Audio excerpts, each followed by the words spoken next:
Welcome to season 4 of From the Heart with me, Dawn Lister.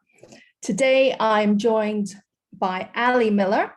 Ali is author of The Last Days. I'm very excited to talk to Ali. She is, as well as being an author, she's a mother and a wife and a fully rounded out person. I'm really excited to have this conversation with Ali. We met via Instagram when I discovered Ali's book, which was a biography about her childhood growing up as a Jehovah's Witness. And as many of our regular listeners will know, as I speak quite often about my early days as a Jehovah's Witness also, and the impact that that had on me for the good and for the bad.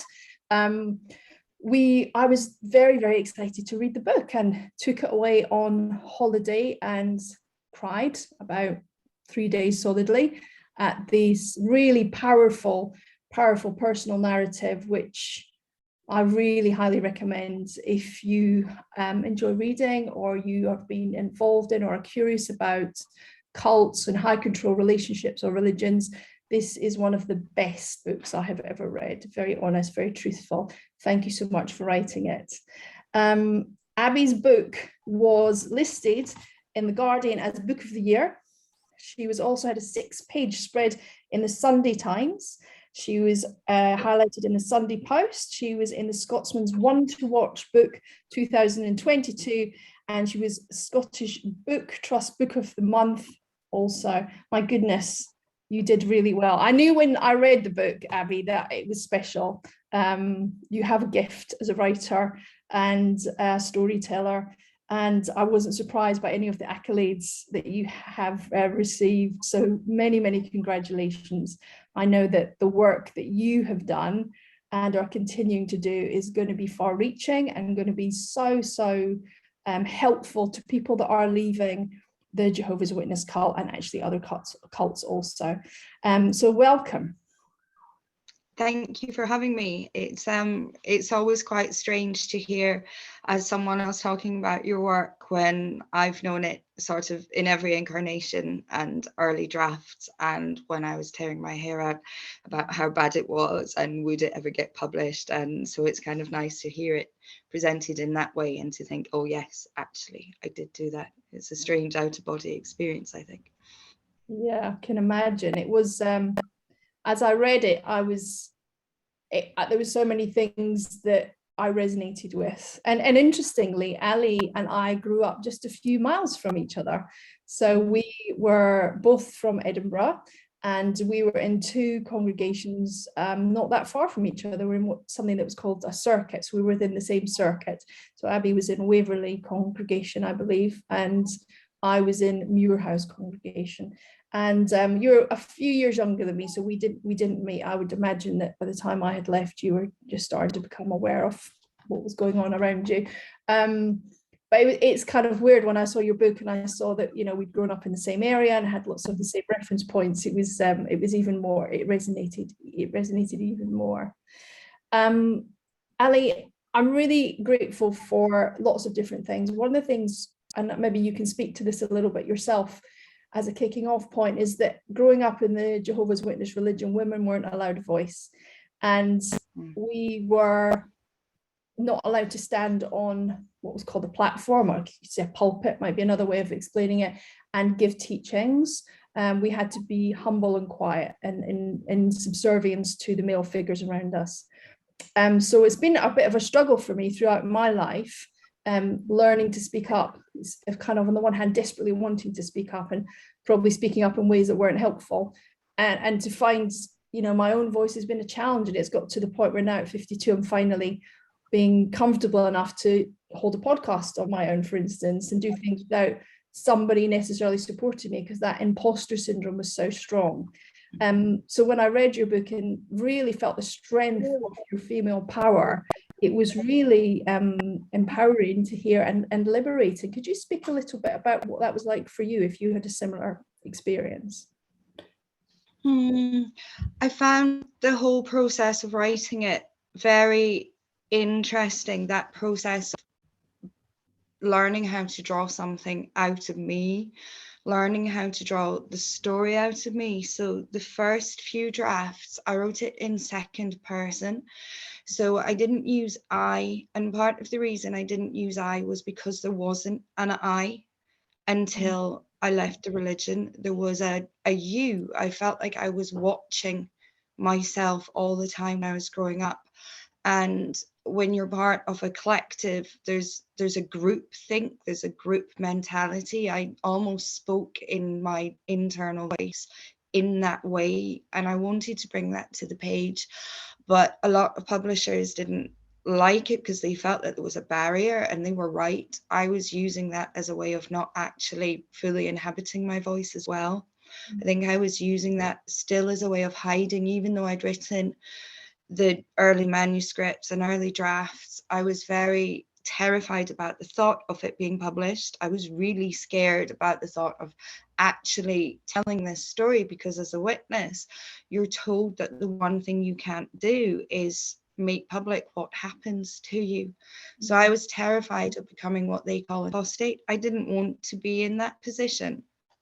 So one of the things that my editor used to say to me very early on was, you know, what are you thinking here? What are you experiencing? You're still very distant. You're distancing the reader. And I realized that I was still trying to tell the story, but also trying to push the reader away at the same time. So I was trying to conceal a lot of the story and how I actually felt in relation to what was happening with the story. And that was one of the struggles editing the book, was overcoming that. And then after it got signed, and when people were talking about it, people were saying, oh, you've been very brave. And I didn't feel like I'd been brave at all, because I felt like I'd written it in a room on my own. And in a way, it didn't feel like using my voice. It just felt I wrote it down. And it was really hard to do. I was ill quite a lot of the time when I was writing it. I'd have panic attacks. I'd be sick. I'd needed to wash. Every time I finished writing, I had to just kind of scrub myself to feel clean. But I didn't feel like I'd really found a voice or used a voice, just because it was such a solitary thing. And then about 6 weeks before it was published, I recorded the audiobook. And I had to record that with a producer listening. So he listens on the headphone while I read the book. And as I did that, I felt this real power. It was the first time I'd felt like, wow, I've told this story. I've told my story. And at that stage, it still felt like it was my story I told. And then the piece in the Times came out about 3 weeks before publication. And that piece was about the elders coming up to the house and interrogating me about really private. And I got messages from people all over the world, from readers, mostly women, saying, wow, for the first time I've seen what happened to me, and I thought it had only happened to me. I wrote it thinking it had only happened to me. And at that point, it switched from being my story to me telling a bigger story, and realizing that yes, I had not just found my voice, but I'd begun to give voice to these other stories, and children growing up in this way, and women trapped, and women in essentially a coercive relationship with a religion. And that felt vaguely terrifying as well, because you obviously want to be able to do a good job and not let people down, because you know you're suddenly in this position that you've told a story that people can relate to. So it's a really strange process to finding my voice. And I remember things like sometimes at the meetings I would answer for too long, and the elders would start coughing on the platform, or you know, or they would cut in if you kept speaking for too long. And even in interviews, early interviews, I had to learn to actually like talking as well, and that it was okay to say things and take up space. And then I sort of thought it was done. I thought, well, I found my voice. I wrote a book, and then I discovered that actually this is like unpicking what happened to us is a life's work, and holding on to your voice, and you know, not being sick of it, and still thinking you've got something worth saying, is something that I have to work on recently. So I thought, well, I've said it, I've got nothing else worth saying. And then I have to keep thinking, no, you you know, and again, that's conditioning that goes way back to how we were raised, and the really abuse. Well, it isn't too strong a word to use for what happened to us. Yeah. Thank you, Ali. That's a really eloquent, honest answer. It's so interesting to hear you say at the beginning, I didn't write it in the first person, and you use that as a device to distance yourself. And I can really relate to that, you know, throughout, as you were saying, I'm thinking, gosh, when I speak about my past, I often will say, oh, I don't feel like it happened to me, because it feels like that part of my life feels like it happened to somebody else. Evidently still more work to do. And I think it's really funny because in a way it didn't happen to you, it didn't happen to who you are now, it happened to who you had to be then. And so there is a real like almost like an uncomfortable segregation between those two times. And I've found recently trying to integrate who I was then with who I am now, instead of keeping it so separate, because I don't think that's healthy either. So it takes a long time. But I read a really brilliant book recently called Nina X by another Scottish writer called Ewan Morrison, and that's about a woman who grows up in a cult essentially.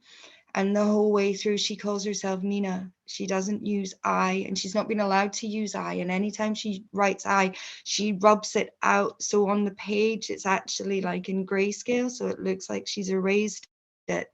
And I thought that was one of the best portrayals of how people are erased by group mentality, and how groups take away that I. And I think there's something really interesting with how we use language and how language can explore that too. So I think that's why writing has always really appealed to me, because I was very aware very early on that we were given literature as witnesses and constantly made to read, and kind of the power of the written word becomes really embedded in you.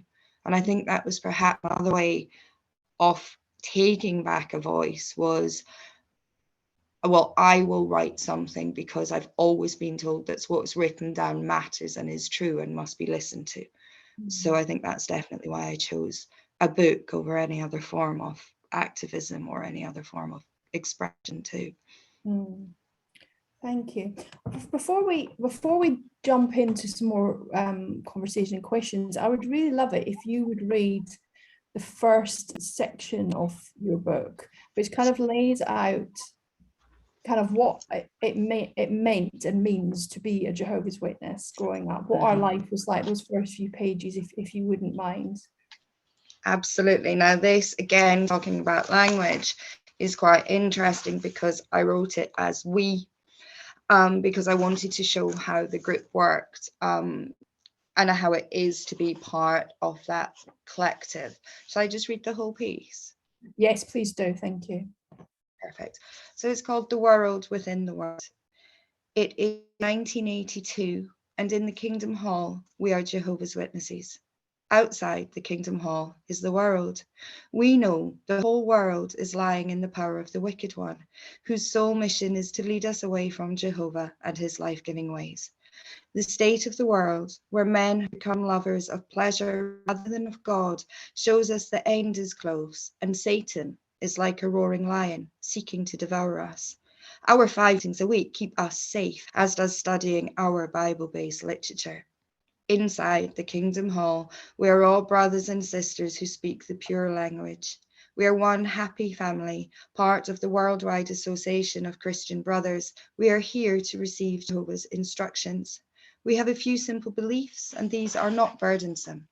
We believe the Bible is the infallible word of God. We believe every word of it to be true. We do not believe in a heavenly hope.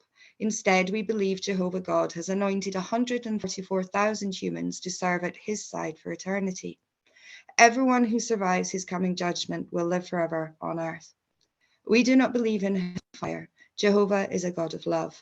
We do not believe in the Trinity because it is an impossibility. We believe Jesus is God's Son and was sent to earth to deliver us from sin. We believe Eve's sin brought pain, suffering, and death into the world. We believe the earth was created in 6 days, although we do not know exactly how long a biblical day is. We know birthdays, Christmas, and Easter are all of pagan origin. We shun false worship and do not celebrate any worldly holidays. Instead, we annually observe the death of Christ. This is a time to reflect on the value of the ransom sacrifice and what it means for us as Jehovah's people. We believe blood is sacred, and under no circumstances would we accept a blood transfusion. If we should die because of this, we know we have made Jehovah's heart glad, and he will reward us with everlasting life. We believe our bodies are holy. We do not pollute them with drugs, tobacco, or excessive alcohol. We do not engage in premarital sex. We believe homosexuality is a sin from which we flee. We believe we must live according to the gender assigned to us at birth. Husbands are the head of the family. Wives, children must be submissive. We believe worldly education is of little value and avoid further education. We know the love of money is a trap and take care not to be ambitious. Brothers often work for themselves. Sisters raise the family. To keep the congregation clean, we disfellowship unrepentant wrongdoers, taking care not to associate with them afterwards. This is an act of love. We know Jehovah is our best friend. This heavenly friendship is more important than all earthly ones. Jehovah has chosen to save us personally from the darkness of the world. We draw close to Jehovah by praying to him 3 times a day. We believe the dead will be resurrected. This gives us much hope and comfort. We see death as a temporary state, akin to sleeping. We have a direction and purpose that worldly people lack. Our purpose is to warn others the end is coming. The Battle of Armageddon will bring the end, and only baptized members of Jehovah's earthly organization will survive. After this, we will live forever in paradise. These are the beliefs that unite us in worship. These are the beliefs we teach each other in our Christian ministry. These are the beliefs you listened to and laughed at to begin with until you needed to believe them, until they were the comfort and salve they were intended to be. These are the beliefs that sound both facile and monstrous now from a distance. These are the beliefs that were mine too, so short a time ago. These are the beliefs you fed to me. These are the beliefs you said would save my life, and neither of us knew, not then, what they would do to us. Wow. Hearing it read back has given me a cold chill. I'm not in a good way. Yeah, it was very chilling to write that bit and to think that I thought it was great to believe that. Yeah. But then how else could we have thought, because we were children? Mm-hmm. And that, you know, you trust your parents, you have to, for your survival. It's a biological need. Yeah, that was hard to hear back. That was hard to hear back. And as I was listening to it, I was also thinking about why it was so important to me that as I launched season 4 of this podcast as a solo host, that it was about where I came from.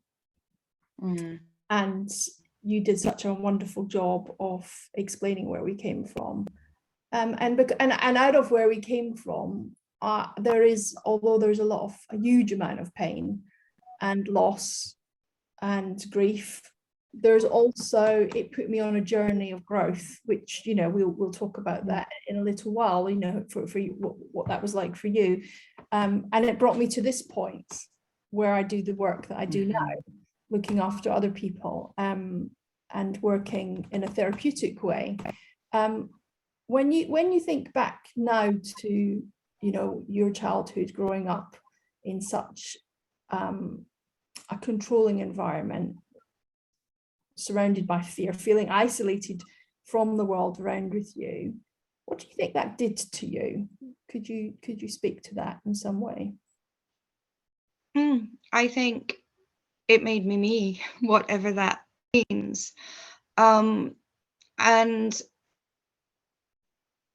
I wouldn't change it, really weirdly. And I've thought about this over and over, because that was one of the questions I think that I got asked a lot last year. Like, would you change it? And apart from the fact that the book wouldn't exist, that's not why I wouldn't change it. I wouldn't change it because I don't know who I would be. And I don't like these sort of hypothetical, I could have been this and I could have been that, because I think it just breeds discontent. I don't think it is particularly useful. What it did was it gave me quite a unique way, I think, of seeing lots of things, because I was kept separate and I couldn't fully inhabit the world outside of the witnesses. But because my mum came into the witnesses and the rest of her family weren't witnesses, I knew about the world outside. I saw my grandparents functioning well. I saw these successful people. I saw my cousins who were happy and had a really rich upbringing. I saw that. And so I wasn't fully either. I feel that although I had a lot of witness belief put on me and I was very devout and I completely believed it, I didn't feel like I belonged. I never felt at home at the meetings or at home in the congregation. Other people would describe these feelings of safety and completeness, and I didn't get that. But likewise, I did get it when I was at my grandparents' house. I couldn't fully embrace it either. So I was sort of in this middle place where I watched both. And I think that's really useful for becoming a writer. And I know a lot of writers have described similar things or have had similar, like, sort of fractured upbringings where they've had to kind of inhabit different realities. And so I think that it was really valuable, despite being really awful and being something that I would never want someone else to endure. I wouldn't want to put that ever on my children. That was part of the reason I left. But I think that that kind of ability to see different realities was really useful. And I also think leaving, when you go through the process of mentally leaving and mentally unpicking it, again, it gives you a really valuable perspective and really valuable lessons, because you've got to do so much inner work and you've got to, build a person as well. You've got to figure out, like, who the hell you are, what you're for, who you want to be going forward. There's so much that you have to do. And I think a lot of other people never have to do that. I think if I'd had a simpler life, I certainly wouldn't be, like you say, you're doing the work you do because of what happened to you. I'm doing what I do because of what happened to me. I wouldn't have this life. I wouldn't be same person. And the thought of not having that is a really strange thought. I love what I have and I love what I do. So yeah, it's funny to reconcile that kind of really difficult past still can bring you somewhere really good. Yeah, that's so true. And it's funny, I've come to a similar point in my life in the past probably 10 years, maybe a little bit less, where I'm at peace with the past. It still hurts me, it still upsets me from time to time. But I've gone through that, and I don't know if maybe you could speak to this if it happened to you also, where I went through definitely through a wild stage. It was like somebody let me out a playpen, and also because when I left, maybe we could speak very briefly to framework this. Jehovah's Witnesses say that there will be a great tribulation and that billions will die. If you're not a witness, you're going to die, and that's that. And so I genuinely believed growing up the people around me that I loved and cared for were going to die if they weren't Jehovah's Witnesses, and I felt it was my moral duty to tell everybody. In fact, growing up, I used to come home from school and get my little briefcase and go out preaching, 13, 14 years old, because I was like, the sooner I save everybody, the sooner the new system can come, and then maybe that person won't die. And it felt like a moral responsibility. It was huge. And when I did leave, I still believed, but I just couldn't do it anymore. So I was like, I'm going to party, and I'm going to party hard. And I did. And it was chaos. How I'm still alive is a miracle, frankly. And and then I came out of that and went into a very much an angry place when I kind of woke up and went, what a load of bollocks.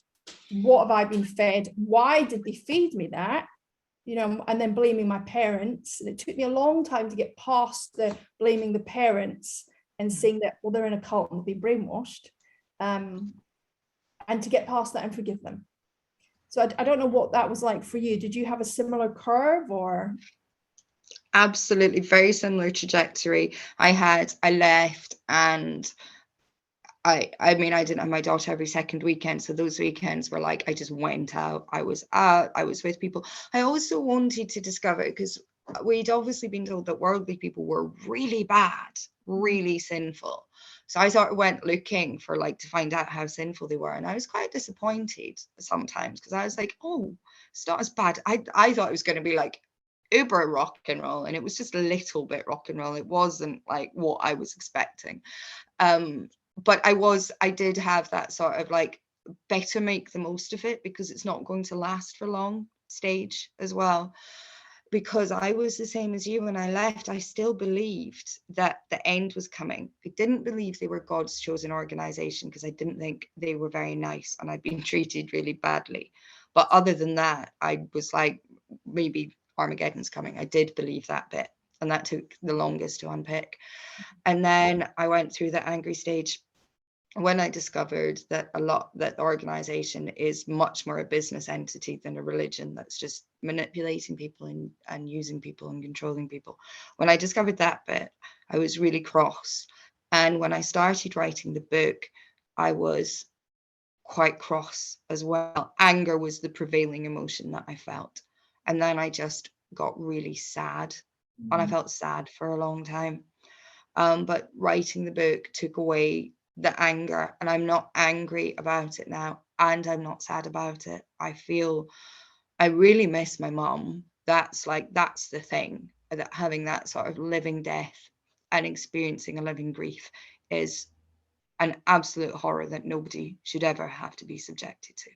That's the worst part. But other than that, I'm at peace, with the past, and can see how it's led me to here, and how it's actually given me a rich and valuable perspective that I can continue to explore in my work. So yes, I find it valuable. It's not to say that there aren't moments where PTSD can be really hard to live with and really hard to experience. And sometimes I get awful flashbacks, and I sometimes get very tired when I've been talking about it, or when I've been talking to other people about it. But yeah, there is overwhelmingly a feeling of peace. But I think that what you were talking about when you had like your, what they would term as a rebellious stage, when you were being mad, when I was partying a lot, when I was trying to work out things, I think what it is like, if you watch children, they're always establishing what their limits are. You know, you'll see them, like, some children will be like, I'll climb this really high tree and I'm fine with it.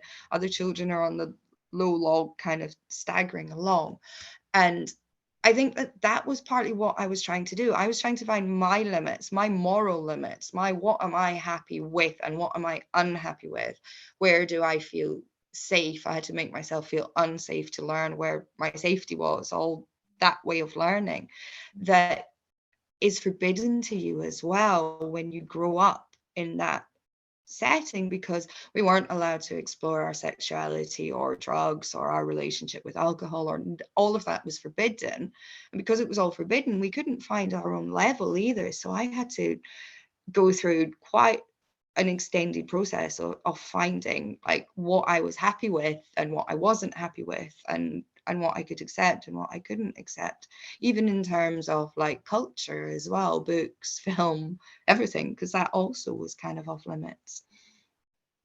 Thank you. That's a really vivid depiction of exactly, you know, what it's like to step out and kind of work out, as you say, work out who you are in a framework of a much wider world. You know, we grew up in such a tiny little bubble, and you know, and this is very typical of a cult, and I would call Jehovah's Witnesses a cult. These fit into the cult definition, certainly, that you know, you don't read outside the context of what they offer you, and you don't question. And I remember very early on when we had to do our baptism questions, and I really had trouble with the idea of the sacrifice, that Jesus was sent to earth by God and he had to die to forgive us for our sins.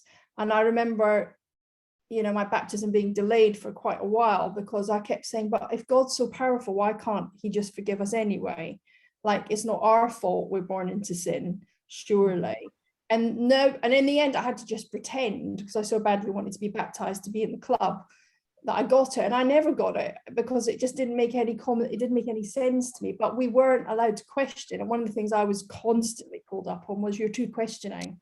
You ask too many questions, you have no faith. And I used to say, but I can't have faith in something there's no evidence for. And then I was literally told, don't use big words. Don't use big words. You don't even know what that means. And so when I left, and I was very lucky, I had two things that happened. One of the first things, I had a job just as a waitress in this little coffee shop. And I remember passing this on the stairs, it was a pivotal moment. I'm passing the stairs, my manager, and he stopped me and he just put his hand on my shoulder and he said, you're doing so well. Everybody really loves you. And I just burst into tears. He's like, oh my God, I didn't mean to touch you. And I was like, no, it's fine. I said, you're just so nice.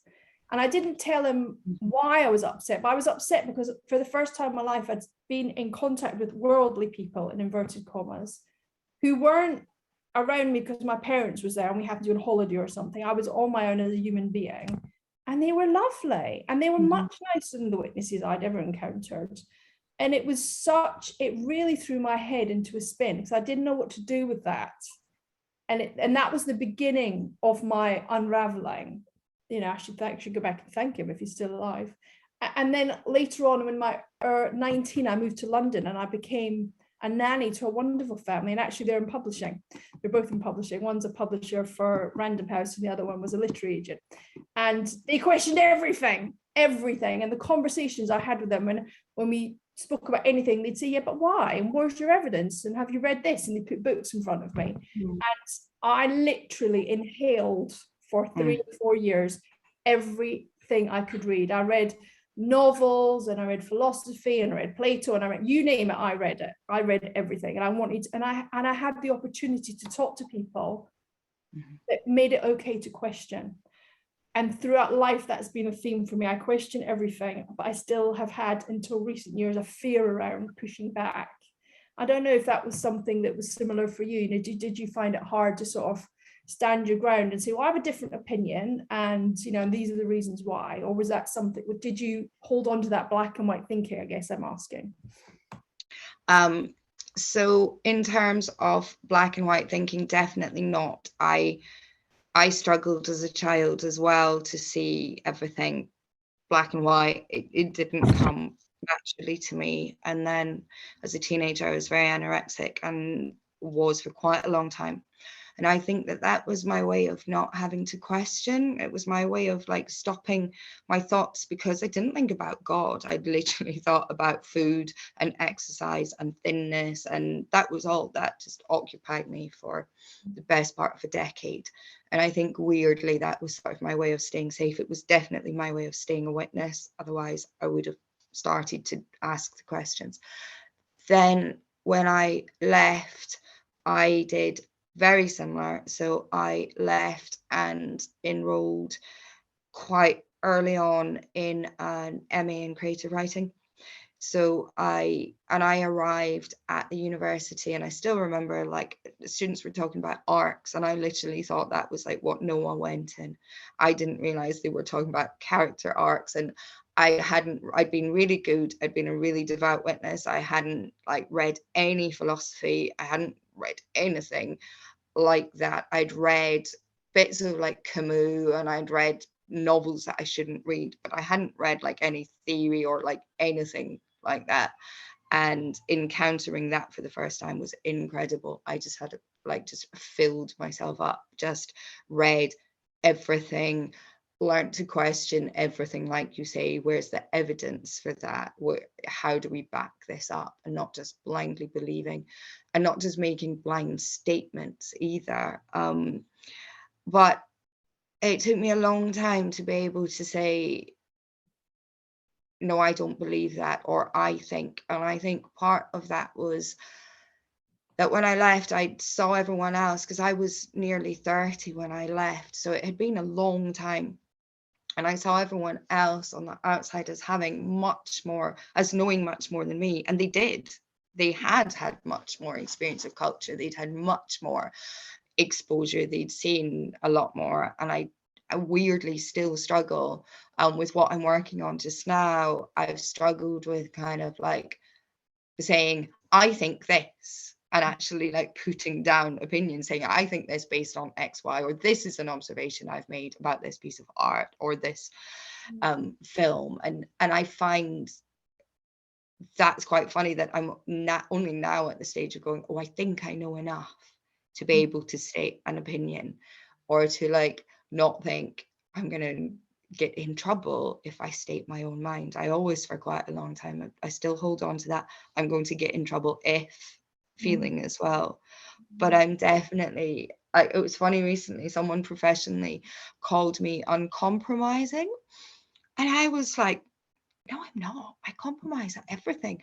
And then I thought about myself over the last couple of years, and I thought, oh, actually, they have a point. Suddenly, I think you just suddenly reach a different stage in your life, and you don't realize you've got there, and you don't quite know how you got there either. A lot of it's connected, I think, to the book and getting a lot more confident at stating things and confident in myself. But yeah, it's funny when you suddenly go, oh, actually, maybe I am shaking the final vestiges of this, because I'm actually now able to have an opinion and not feel bad about that too. Yeah, and it's interesting, and as I have 3 daughters, and as I've brought them up massively to have a voice, to say what they think and to disagree and to push back. And I remember growing up, I still had contact with my mother for up until about 8 years ago. We were 9 years now. We were still in contact, and she would see the children and she'd say, oh, you're making a rod for your own back. They've got far too much of a voice. And, you know, I mean, I think part of that's to do with her age, but a huge part of that certainly is to do with being brought up as bringing us up as Jehovah's Witnesses. And, you know, for them, I mean, I remember explaining to people, my parents, they genuinely think I'm going to die because I've left. Like, they 100% think I'm going to die, and they think I'm going to have a horrible death because I know where I should be. So therefore, when I do die at the Great Tribulation, it's going to be far more painful than everybody else, and that'll be my fault. And so my parents, and we speak about the grief that we have because we have no contact with our parents, but there's also the grief that they have because in their mind they've lost their children. However, I also feel like because of what happens to someone in a cult, there's a part of the brain that gets shut down where they feel like, I couldn't begin to imagine cutting one of my children off for anything they did. You know, they're your children. I mean, we all have moments where we fall out a bit, or we disagree, or we retreat to their corner for 5 minutes, you know, to, you know, gather themselves and come back, especially as they get older. But, you know, they're your children. I can't imagine anything that would stop us wanting to be, you know, have them in our lives. But that's certainly true for our parents. You know, they've let us go, and they've walked away from us. And so I've completely lost the point of what I was saying, but you know, that is a fact. We don't have our parents in our life, and you know, we've brought our children up. I imagine you've the same, to have that voice and to speak up and to really, you know, stand up in the world as independent women and say, I'm an equal to you. And that gives me great pleasure every day to watch them say, well, it's just a bloke, you know, I don't have to bow and scrape to anybody, mum, it's fine. Because on the one hand, I know that, but maybe somewhere unconsciously, I still maybe don't fully embody that. I don't know. I would like to think I did. What about you? Do you see that something you've tried to embody in your children? Definitely. And yeah, my children are very vocal. They're very opinionated. They're always talking about evidence as well. They're always asking like how do I prove this? And they're very skeptical. I think they're sort of little born skeptics, but I don't know if I've influenced that too. But they're very forthright, and that's always been encouraged. That's completely encouraged at home, is, you know, and I would never say, you do this because I'm the adult or I'm your parent and I expect you to do this. And again, it's so much of my childhood influencing as a kickback to how I parent. And I think most of how people parent is based on how they were parented, for better or worse. But definitely encourage children to question, encourage them to question their teachers, question everything, question everybody. And yes, it is harder, like your mom said, it is harder, but I believe it's the right way to parent. So it's what I'm going to do, because I love the idea of having strong, opinionated adults around me who I've helped raise. My eldest was 18 yesterday, and she certainly got her own opinions and her own ways of doing it. And yeah, it's really satisfying to see, actually, when you, even when it's difficult. I was explaining that to her yesterday, that obviously it's not always easy, and mother-daughter relationships certainly aren't always easy, but I love that the parts of her that sometimes are the bits that I find the most difficult are also the bits that I'm the most proud of too, in that kind of, yeah, you will answer back, and yes, you will question. And I just think it's lovely to see. And you can also see these sort of intergenerational things that you manage to break is a big thing too. As you were just saying that, that was my next question. There's a big part of what we talk about throughout all the seasons of the podcast has been intergenerational trauma, and how, you know, we all carry the echo in our tissues and our genes, but also in our minds and in our behavior patterns from previous generations. But I do feel that, you know, for me, this generation is the generation where I say I'm breaking the pattern. So whilst I may still be holding some of the suffering, working daily to release it, I feel like I haven't passed that to my children. I don't feel like they stand in the shadow that I stood in growing up. And it's wonderful to see that that's possible. And I think that these things become possible through the way we are in the world. You know, there's a healing that takes place when you become consciously aware that the way you've been brought up or certain habits that you may have developed are unhealthy. And once you're aware of them, then you can do something about them. Until there's an awareness, there's nothing that can happen. And then once the awareness is there, we can start to look at different ways that we can begin to heal and rebuild ourselves. Would you say you had other practices, which we could label, if you like, spirituality, other than writing, that you have done to sort of begin to heal yourself from what happened to you when you were a child? I would say that I don't have a lot that I would label spirituality. I really struggle with anything that feels organized. I think just because of coming from something that literally called itself the organization, I struggle with that, and I struggle with a lot of some of the more popular spirituality techniques that maybe have a kind of cultiness associated with them. And I struggle a little bit with that. But things that I do love that have definitely impacted, like how I feel and how I behave, are all very rooted in storytelling and myth. I love myth. I love storytelling. I love sitting with the kids and reading to them, just those moments of closeness. And that was when I felt the closest to my mother, even if we were reading the Bible together, to actually sit and just be together. And I think there's a lot to be said for feeling relaxed with your caregiver, because that's when you can start talking to them and that's when you can open up. So I really love those moments. But also, like, I love cooking, so I cook a lot. I love walking. I'm outside a lot. I try and be outside. Like, I live in the city, but I'm really fortunate that I live close to a lot of parks and commons, so I try and make sure that every day I'm out walking and I'm in nature and I'm thinking, and all those things I think really help.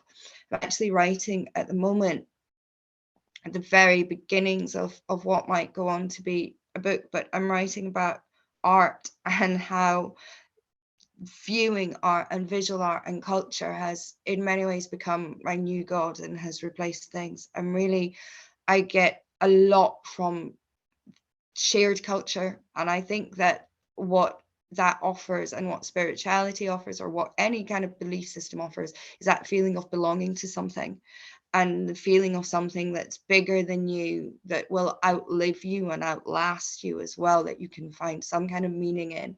And I feel, in an art gallery, I feel like I always wanted to feel when I was at the Kingdom Hall, and I never got that feeling of transcendence or escape or anything. And the times I feel that now are when I'm in an art gallery, or when I'm at a packed gig, or when I'm on the dance floor. You know, when you're with people and you're having this shared powerful experience, not the same experience, because everyone is experiencing it differently, but just something that's moving you and takes you outside your body.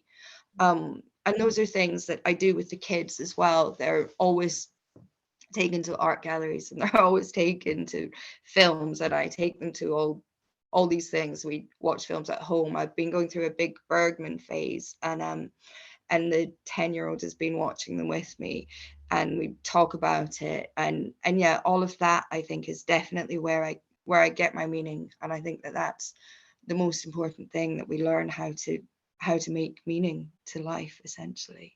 Yeah. Thank you. I was really moving to hear. I am interestingly, as a teenager, we have some similarities here. I also was anorexic.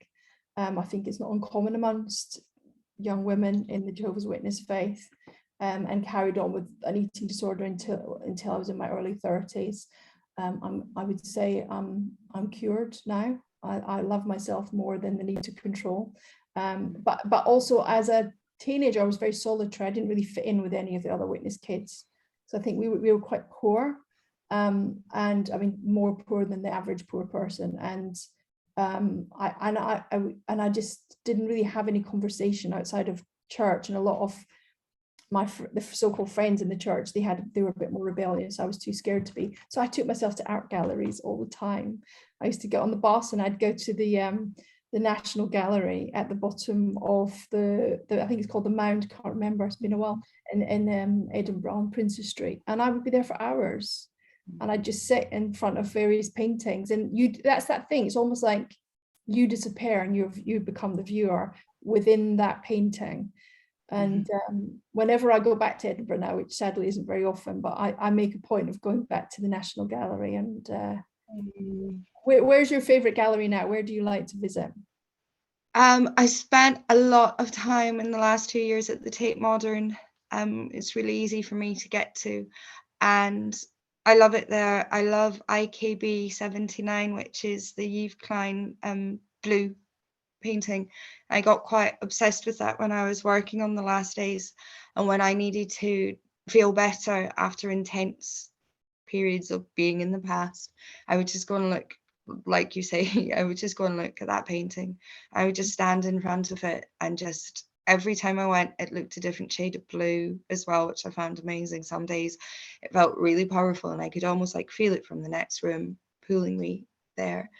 And then I would just look at it, and I loved that. And then at the Hayward last year, there was a Louise Bourgeois exhibition, and you've probably seen me going on Instagram about her work, and I have become completely obsessed with her work. And I feel that it sort of, in a very odd way that I'm trying to explore, has kind of guided me the last year or so. Her work's very bodily, and I think, you'll know what it's like with anorexia. You become very interested in bodies and protest and what your body can do. And I feel her bodily work, her textile work, really has become to mean a lot to me, and I've got really fascinated in it. So I was at the Hayward a lot last year as well, but I feel so lucky in London because we've got all these great galleries, and in the main they're free and they're very accessible, and that's amazing to have as well. And it's the same with, you can get quite cheap cinema tickets and everything for kids,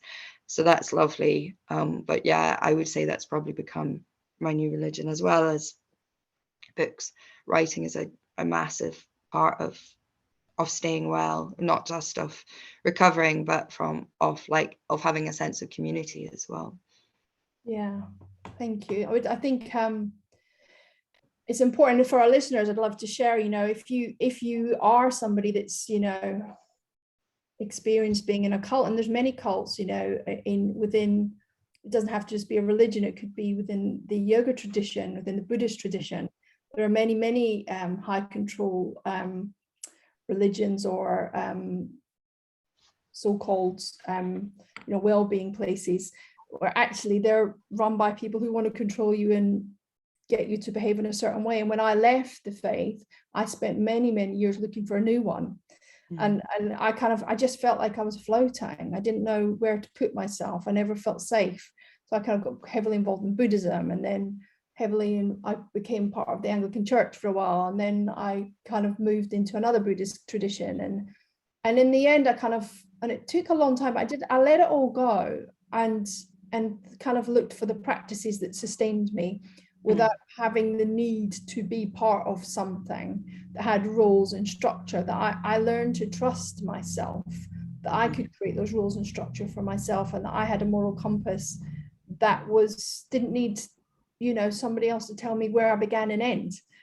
But that took work. And I think if you're listening in and you're thinking, I relate to some of that, or maybe you're not in a cult or anything, but you do have an issue around working out who you are and where you begin and end and what you think and feel, finding something that really speaks to you, that speaks to you personally, helps you to work out who you are. And as you say, it could be cooking, it could be walking in the woods, it could be going to an art gallery, listening to a piece of music, getting lost in a book. It could be, taking up a yoga practice that's about you, that's not about how you're being told to put your body in a certain position. The minute somebody starts telling you that's not okay, you're doing it you're doing it the wrong way, you have to question, well, where's that coming from and what's that really about? And feeling safe enough to ask those questions is really important. And I think for us, that certainly was taken from us, and it's something we've had to reclaim. And it's a bit of the warrior's journey to have to take that to begin that reclamation. I think that's really fascinating and completely true. And what you say about trusting yourself really rings true. I was really separate from my intuition. I always had a really strong bodily sense of when I feel okay around people and when I don't. And so for a long time, I had sore tummies as a child, and I had headaches, and I had, my body was screaming at me, essentially. It was saying, you're not safe. And it was also saying, trust me, trust yourself. And I didn't trust myself for a very, very long time. It's only in the last couple of years that I've begun to really go, no, I can keep myself safe. Thank you very much. And I can regulate myself, and I can do this. And all those practices have been really important in grounding that sense, and in grounding myself, that I don't need someone to tell me what to do. I can tell myself what to do. Like you say, developing that moral compass and thinking, no, I'm fine. I'm fine as I am. I'm not flawed. And also, I don't need saved. I don't need redemption. I don't, you talking earlier about the idea of the Savior and Jesus, and why did God not step in? Well, actually, fundamentally, we can save ourselves. So there's nothing that we need saved from. We can look after ourselves. And I think maybe art gives me that sense of creating something that will outlive me, and something bigger. I think I've always wanted something bigger than me to kind of slot myself into, to say, well, I belong in this tradition or in this bit. And that's what's useful. But yeah, as soon as someone comes in and starts, even if it's someone saying, you must read this, these are the books you have to read to belong, or these are the films you have to watch to belong to this cool bit, or, I'm not into any of that. It's like, you can trust yourself to choose what you like and where you fit. And I think a big part of the work I do with people in therapy is to develop that trust. Is like, let's explore it. What's happening? Like, listen to your body. One of the things I regularly say is trust what your body's telling you. If your nervous system's becoming activated in this situation, something is not okay. And that's okay. Absolutely. Like, trust it, believe it, listen to it. And you know, and okay, now let's find a way to regulate ourselves, and then we can ask the questions. And I think as witnesses, we were certainly, we were never taught how to regulate. We were in a perpetual state of fear. And secondly, the people around us weren't regulated, so we could never co-regulate anyway. The work of a cult is to keep people in a place of isolation and fear. Otherwise, you're going to stop being there. You're not going to show up for 5 meetings. You're not going to preach. You're not going to hand over a bit of money. You're going to start speaking to people outside, and you're going to open your eyes. And that's the last thing they want you to do. So, you know, it feels wonderful finally to feel, you know, completely free from that. Although obviously there is still some grief around not having family in my life, not to have parents. Can you maybe speak a little bit about your relationship with your mother and where that is now? Yeah, I don't see my mum. I don't have contact with her. And that's the residual, the hardest part. And I thought it was very fair and very true what you said, that we experience a grief, but they also experience a grief, you know.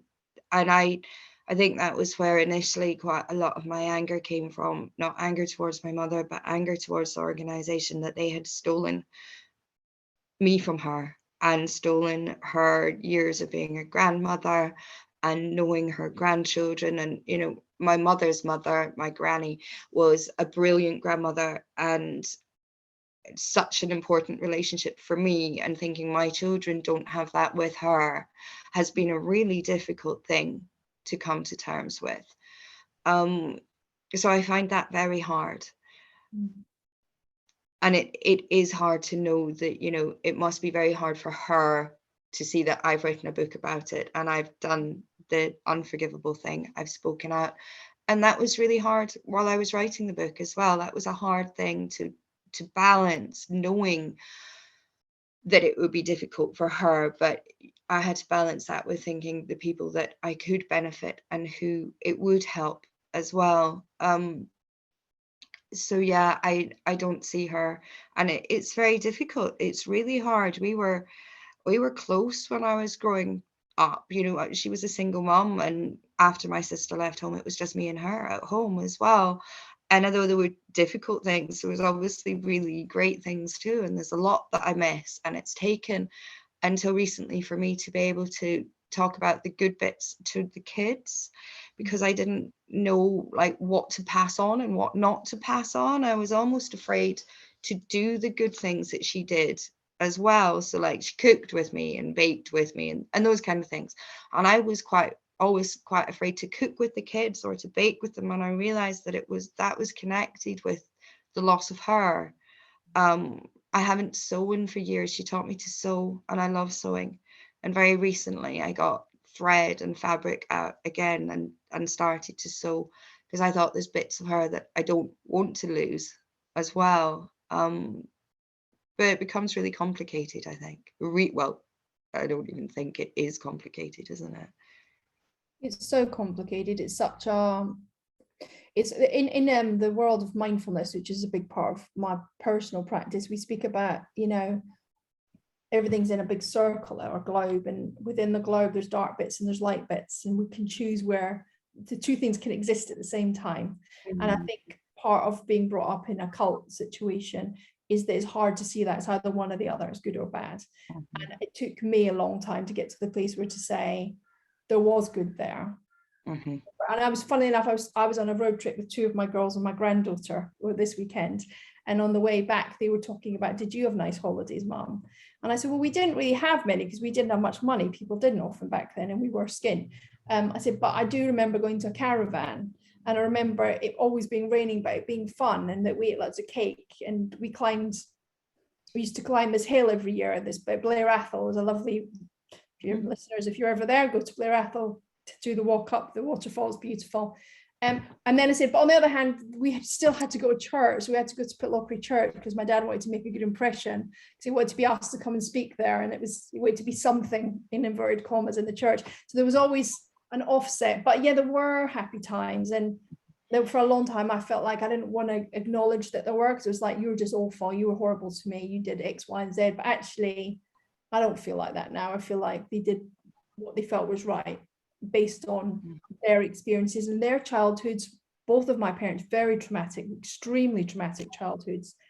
And of course they were ripe for picking in a cult, and they just thought they were giving us something better, and they still do. And I'm sure there's, you know, they have 4 children, none of who they speak to. It's, you know, just tragic. So, you know, my practice is to remember every day that whilst there is darkness, there's also lightness, and I can hold both at the same time. There's enough of me, it's okay.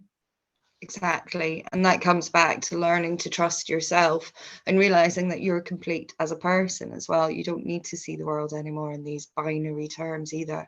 We can handle the complexity. Yeah. Listen, thank you so much for sharing your knowledge, your wisdom, the raw truth of your narrative. It was, every time I think of it, I get the tingles. It was amazing. I know you have another book coming out. Would you like to tell us about what that is and when it's coming out? Yes, so this is my first novel. My debut novel is called Eva Anna Ada, and it is out in January 24, so actually not that long, with White Rabbit, who are a publisher at Orion, and they are publishing some really interesting, innovative, risky work. It's very different. It's a book about... I say it's very different, and then I'm about to say it's a book about the end of the world. So maybe it's not that different. It's I realize we've got this recurring preoccupation with endings, but it's been described as a fable, and I think it probably is a fable. I got very concerned looking at the really increasingly turbulent weather patterns and predictions for the future. Got concerned about those and our inability to sort of understand reality anymore based on how we consume reality through our phones and how we mediate everything through the phone screen. And if things look good, then they must be good. And how hell-bent we've become on constructing images that actually don't match our everyday existence as well. So I got very preoccupied with that. So I wrote this very quickly in a sort of state of fury, demented fury, and rawness, and obviously then there's been a lot of editing and a lot of work on it, but I love it. It's very different. It's completely different to The Last Days, actually, and it feels like felt like The Last Days was necessary to get out of me and out the way, and is a way of explaining like where a lot of my preoccupations come from, because obviously you grow up thinking that the end's coming, that's going to have a lasting effect. That becomes something that you think about a lot.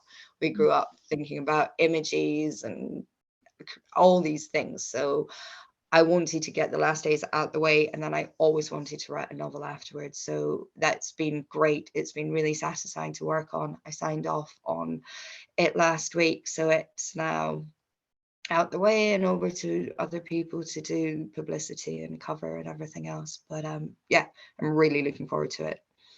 Congratulations. It sounds thrilling. I mean, it sounds like the kind of conversation I have all the time, you know, with so many friends and clients around, you know, the world is blowing up, and there's a very small proportion of the world that is in great affluence who doesn't really care. And no, yeah, exactly.